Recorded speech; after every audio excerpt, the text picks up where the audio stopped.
নমস্কাৰ বন্ধু বান্ধৱীসকল, শিখা ডেইলি ভ্লগৰ অন্য এটা ভিডিঅ'লৈ আপোনালোকক স্বাগতম জনাইছোঁ। আহকচোন আজি মইনো দুপৰীয়া ভাত সাজৰ লগত কি ৰেচিপি বনালোঁ আপোনালোককো এবাৰ দেখাওঁ।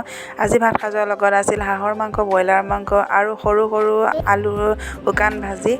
এতিয়া যিহেতু আলুৰ ছিজন, গতিকে সৰু সৰু আলুটো ভাজি খোৱাৰ মজাই বেলেগ আৰু তাৰ লগতে দেখালোঁ আমাৰ গোসাঁনীয়ে পঢ়ি থাকোঁতে কেনেকুৱা ধেমেলীয়া কৰি থাকে, তাই অকণমান আপোনালোককো দেখালোঁ। ইয়াত দেখিছেনে তাই কি যে কৰি থাকে নহয়, চাওকচোন। সেইটো লিখা ধুনীয়া আছে, এইটো লিখা আকৌ জল্দি জল্দি।